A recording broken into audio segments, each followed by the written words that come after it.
I could go to a poetry reading and really understand it all because I actually know what poems are. I've been going to poetry readings and listening to poetry forever.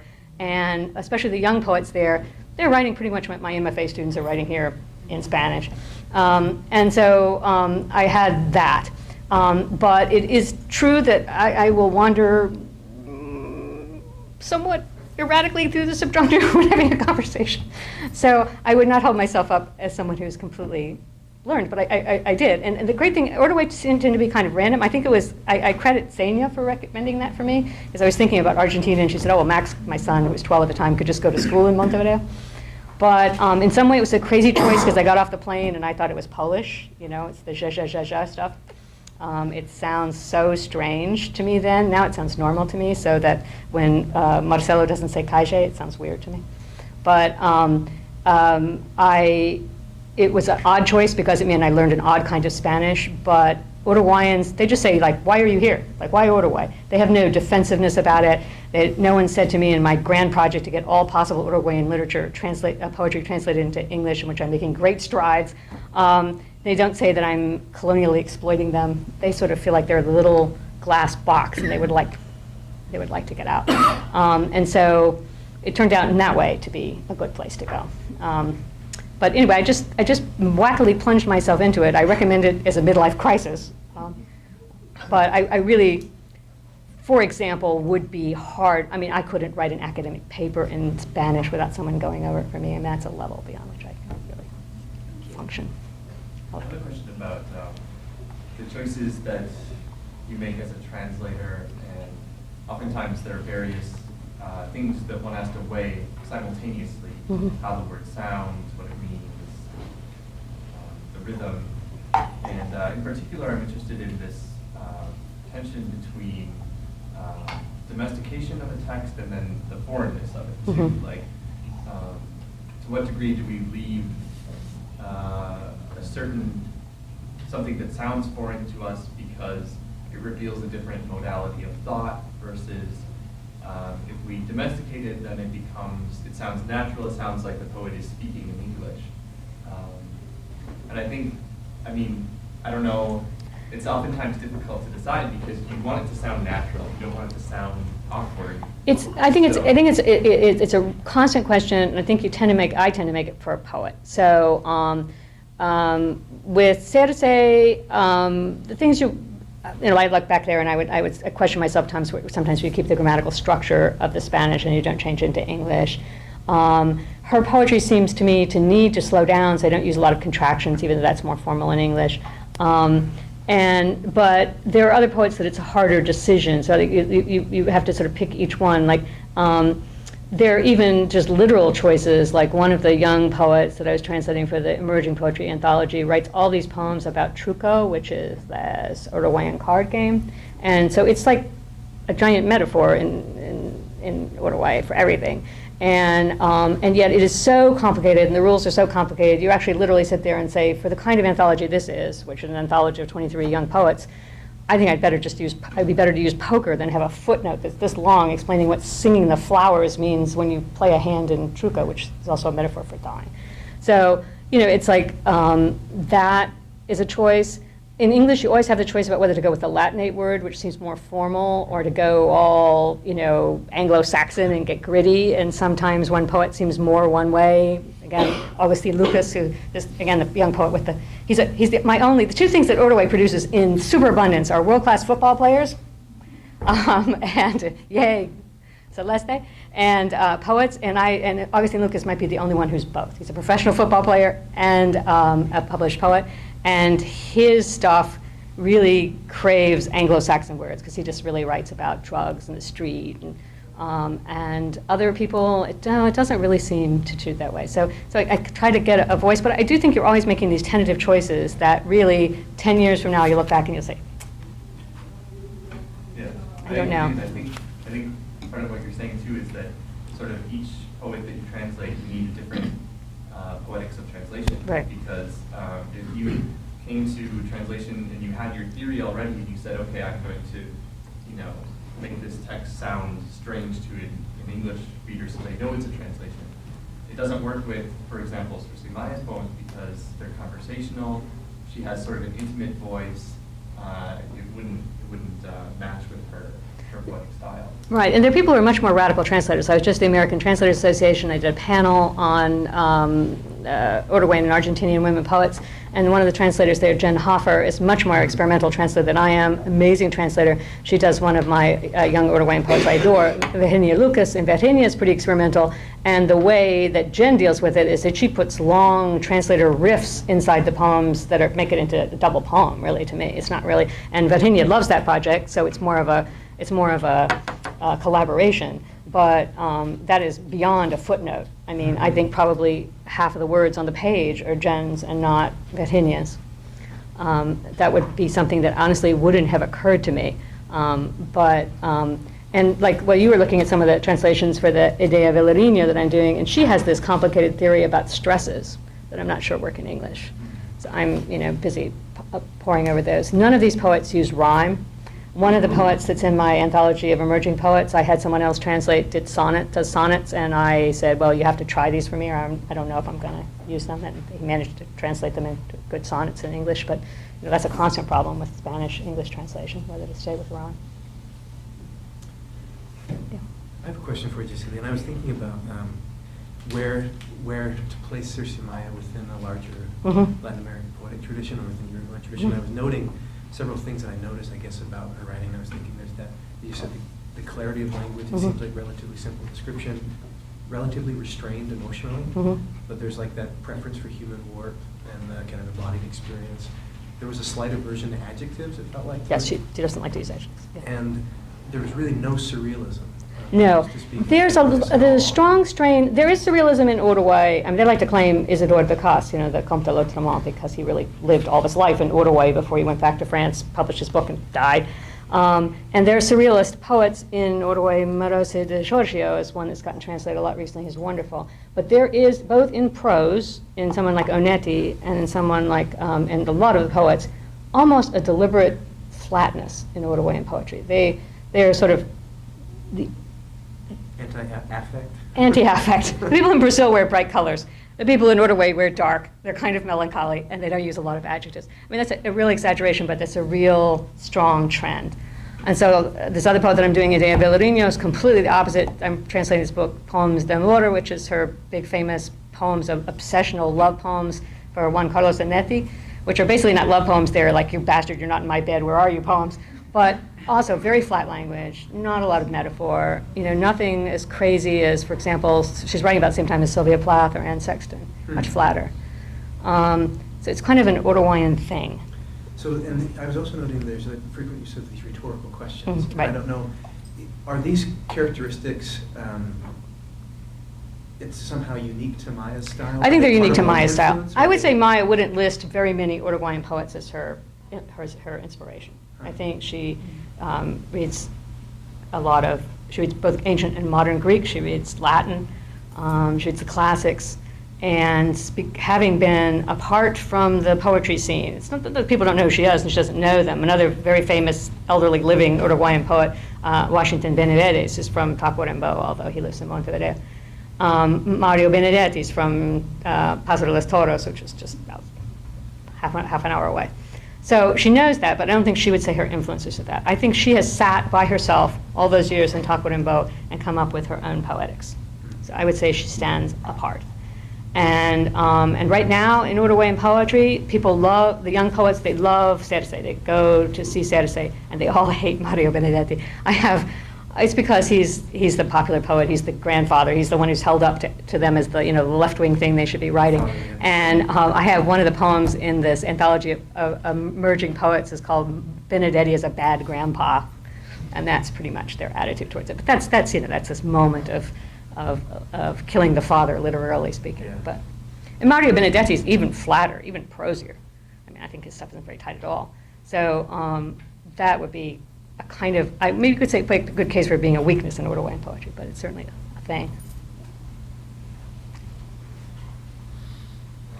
Yeah, I mean, initial reaction to what I heard is just exquisite, both in the original and in your translation, something like that. And when you talked with her, did she talk about the dictatorship time? Or, I mean, Yes. How did she came out of that, and also another question. I wonder if she uses her poetry in teaching philosophy. I don't think she used her poetry in teaching philosophy. As a matter of fact, I think most of her philosophy teachers all those years probably didn't even know she was a poet. It's kind of she has a hidden life. It's not that she's not known as a poet. Again, I don't want to say she's someone who's published 13 books, but she has raised 6 children, 5 daughters and a son, and lived this life as a teacher, and is pretty well known in Uruguay for putting on children's theater. And so the poetry is like inside. It's like this quiet space inside. I also think I read some of the warmer poems, but some of her poetry is really quite cold. That poem Treason would be, she's cast a cold eye. She doesn't believe in the afterlife or epiphany, and so on outside she's very, very warm, and inside there's this sort of cold or cool eye, a philosophical center to things. Yeah. So the dictatorship. the dictatorship. She'll talk about that. For example, she stopped writing after a while during the dictatorship. She certainly stopped publishing. And at the same time, too, right after her husband got out of prison, her son was killed in a car accident. So there's a book of poems that I actually didn't include in this collection that I'd like to translate separately, called Distracciones, which is sort of experimental prose poems, and that was her sort of return to poetry. And for a person who's 83, she's published the majority of her books after the dictatorship went out in 83. But she herself, for example, lost her teaching position. So all of them, everybody was thrown out of work. And as was Washington Benedetti, who was also a teacher in Tacuarembó, and he left. And she didn't go into exile, and she wasn't in the end in prison, and Ariel was indeed released. But it has a strong effect. For example, to this day, her husband, Ariel, who's a retired doctor, he won't sleep away from his house.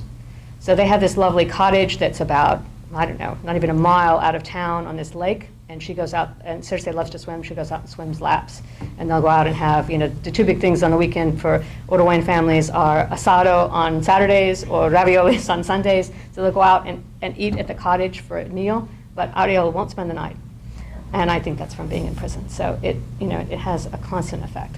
But I would say she is not continued to be profoundly political. I mean, she's certainly left-wing, but then every poet in Uruguay is, as far as I can tell. But she wasn't in exile. Some poets, Ida Vitali and Eduardo Milano, went out and never came back. And Mario Benedetti was in exile, came back. She came the closest of any poet I know to actually being in prison. I mean, I think that was amazing that they didn't arrest her. And Uruguay had a larger percentage of their population in prison under the dictatorship than any other country. Fewer people killed in the end, but more people in prison. Does she write about football at all, Jessica? No, she doesn't. I haven't actually had a football conversation with her, but I have to say pretty much everyone in Uruguay is big on the national team.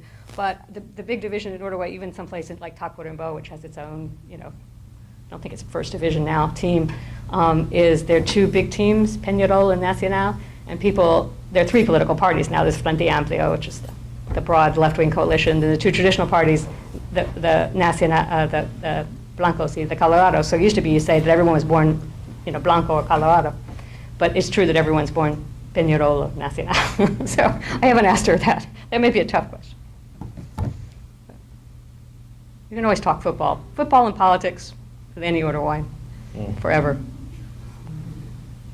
So Benedetti invented this word incilio instead of exilio. Incilio, yeah, domestic exile. So she probably lived the incilio instead of the exilio. For example, her novel that I was talking about, The Trip to Salta and Viaje a Salta, was published anonymously during the dictatorship and only republished under her name afterwards. So. But it's not a time that has gone away in Uruguay. They have not had a reconciliation. They have an amnesty law. They've passed twice, and so there have not been trials. And they're still finding. There was this awful thing recently where they had taken bodies of people who were killed by the dictatorship and reburied them and planted trees on top of them, so it'd be hard to find their bodies. And it's called Proyecto Zanahoria. Operation Carrot. So they busy digging up people with their hands behind their backs under trees. And this is after, we're in the 13th year of a left-wing government. So it's mostly not happening as far as that, as far as reconciliation or as far as trials. Everyone's just dying. And Uruguay is such a small country. You always, when the last president, Jose Mujica, just went out of office, because you'd only be in for 6 years. When he ran for office, he ran against Pedro Bordaberry, who is a fellow senator and the son of the dictator who put him in prison. Because, Jose Mujica's the head of the Tucumás. He spent 13 years in prison, most of it at the bottom of a well. So it's not, doesn't go away so easily. But the young poets, for example, sometimes they write about the dictatorship. A lot of them have gone back to writing about the sadness of the early historical period. For example, Uruguay has the distinction of having killed every last one of their indígenas. They sent the last ones to a World's Fair in France and didn't get them back. And now they're kind of sorry about that. So the younger poets write about that more than, I say, the dictatorship. And the great trauma for the younger poets was the crash in 2001, like in Argentina, where suddenly they said that a third of the apartments in Montevideo were empty. So a lot of the sort of second exile, an economic exile, where people go abroad to work, and a lot of those don't come back. So there's a scattering of young poets who are in Norway and Toronto and Mexico because they went out to work or to get degrees and never came back. So it's a kind of more traumatic for them than the dictatorship, probably. Cecilia, has there been an opening of the state police archives following the dictator's fall? I know that when, for example, when Nastasia's police archives were opened, In theory, all of these people found other neighbors, and I would think about a small country, imagining the effect of that. not really. There is it's a very Uruguayan thing, I have to say. When I first was there, I just didn't really even believe it, but you have to be there for a while and it makes sort of sense. But when they voted Jose Mujica in, so they voted in the second Frente Amplio government. They had one for 6 years, left-wing government. They voted the second left-wing president in. They also voted to voted for the second time for amnesty for everybody. So the first time they did it, they said, oh, well, it's because if we don't vote for amnesty, the military won't leave. But they just did it again. And so there is a general feeling among people who are, just go out into the countryside, talk to someone. Not the people I know. The poets, the intellectuals, they're all fierce about this. There's a giant silent march every year for the people who are disappeared. But the average people, they just don't want to talk about it. They don't want to know. They don't think it's a good idea. They have no intention of going back into it. And so I think if they held an election about whether there should be amnesty every day for the next 20 years, it would always pass. And it's just, but it's the opposite of what's been happening in Argentina. It's not. Uruguayans it's a smaller country and they're more conservative, and I don't mean that necessarily in a religious sense. They're just loath to make a noise about things, I think is the way to do it. And the other thing that's different in Uruguay is a very not religious country. Like, this was a surprise to me after being in Mexico. It's hard to find a church. They're all, in theory, Catholic, or 80% of them are. It's a pretty good-sized Jewish community. But no one goes to church, and really, you really have a hard time finding one. And due to the separation of church and state from the 1900s on, people actually do refer to holidays by their official names. Like, no one says Semana Santa, everybody says the Semana de Turismo, which is its official name, Spring Break Week. And sometimes people even say, for Navidad, they'll say Dia de la Familia, which is what it's called. So that's also odd for South America. And again, the reason why they all have high school philosophy classes. That's their moral compass. And they also have in high school, everyone studies Shakespeare and Walt Whitman. It's a set curriculum. So that's odd too. And every single Uruguayan has read Leaves of Grass to some extent or another. And their poets reject it by writing flat, adjective-free language. It's not an amazing translation, actually, but they read it. So Jessie, this is maybe, what, a sixth of her Less. Her collected work is 400 pages, and this is, since it's 150 pages, so that's half that is in Spanish. And then since she published, since I was working on this project, much to my surprise, I kept asking her if she had any new poems, because I thought we'd do a new and selected, but she kept saying she didn't, and then she published another book. She has a brand new book as of last year, Dualidades, and she just won this big prize in Uruguay, which is such an Uruguayo prize. She won the Grand National Intellectual Prize the Grand National Prize for Intellectual Labor. And never in America would there ever be a prize for intellectual labor. It's given every 3 years, and it can be given, like for mathematics or something, but she got it, the Grand Prize for Intellectual Labor. So do you have future plans for publishing more Maia's translations? I would like to do another, you can't immediately do unless of course this one, she wins the Nobel Prize. You can't immediately do a collected because, as they say in the trade, that kills this book. Nobody buys a selected if there's a collected. So I would like to translate her most recent book, Dualidades, which has a lot of poems about art, something she's always written about. And I would also like to translate that collection of experimental prose poems, the Dislecciones. But the next thing is when I go back down in March, we'll probably have a book presentation in Uruguay. If you're an author, I put this forward as an American model, Uruguayan model. We should transfer it to here. When you have a book presentation, when you publish a book, it's like having a wedding reception. So you have food and wine, and people are invited, and it's very formal. Usually critics talk about the book, and maybe the author just talks a little. But the main thing, every single person who comes has to buy the book. They wouldn't accept the invitation if they weren't going to buy the book. So a book presentation in Uruguay is the main way one sells a book. But the music and the wine, that's very nice. One last question? I think we're out of time. Mm-hmm. I'm curious about your process of translation. Mm-hmm. You said at the beginning, and of course, having read some of your work, I know this as well, that you have a kind of a bilingual, one might even say bicultural past between English and French. Mm-hmm. And I'm bilingual too, Spanish and English, and one of the things that I've come to understand is how it is that having a bilingual sensibility sometimes can change the way you see both languages. Mm-hmm.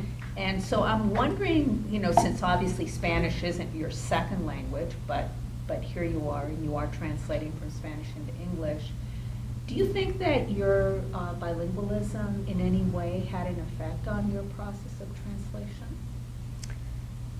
Yes, I think it is. Certainly, having known French made it easier to learn Spanish. I will say that when I hold this out is that you can learn a language quickly.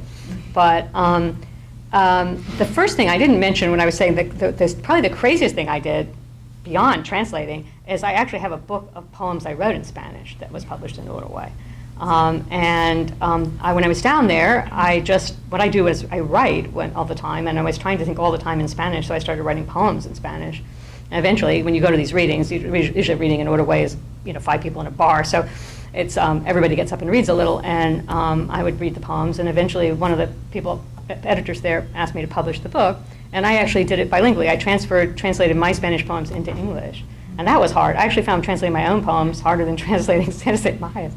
My first tries, they sent sort of Google translated to me, but I don't know. This won't answer your question at all, but my metaphor for translating is it's like watch repair. You just sit there for hours with your little loop on and look at things and look at things and look at things, and then you go to the shower and you take a shower and you go, oh! Or you wake up in the middle of the night and you go, oh! That's how I would do it. I have to say, it is easier to pick out the poems that I thought translated well than to do all 400 pages. There are poems of hers that are difficult to translate because they're so simple. She loves to close a poem that's on the slight difference of meaning between the noun version of something in Spanish and the verb, or vice versa. And that does not always exist in English. Right. I mean, you could translate the meaning of it, but it wouldn't seem so clever and jewel box-like. Yeah. But like this other poet that I'll do does, Tatiana Oroño, makes up words. And so like one of her poems, it's called Madror. And so I thought about that a long time. You can ask Tatiana questions, she will answer you, but she's really quite flaky, and so sometimes the answer isn't helpful. So I thought about it, asked all these other people what it was. It's a combination of the word madre and dolor. But I couldn't get a single Uruguayan to recognize that. They said, I don't know, maybe it's someone's name, maybe it's a novel, maybe did you Google it? And so I haven't translated that poem into English. I just looked at that and thought,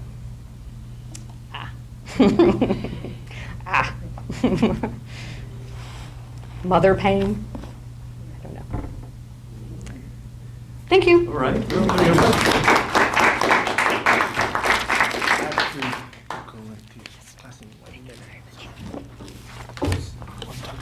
Thank you, everyone. Antes de que se vaya, Gustavo Gordillo quería verte.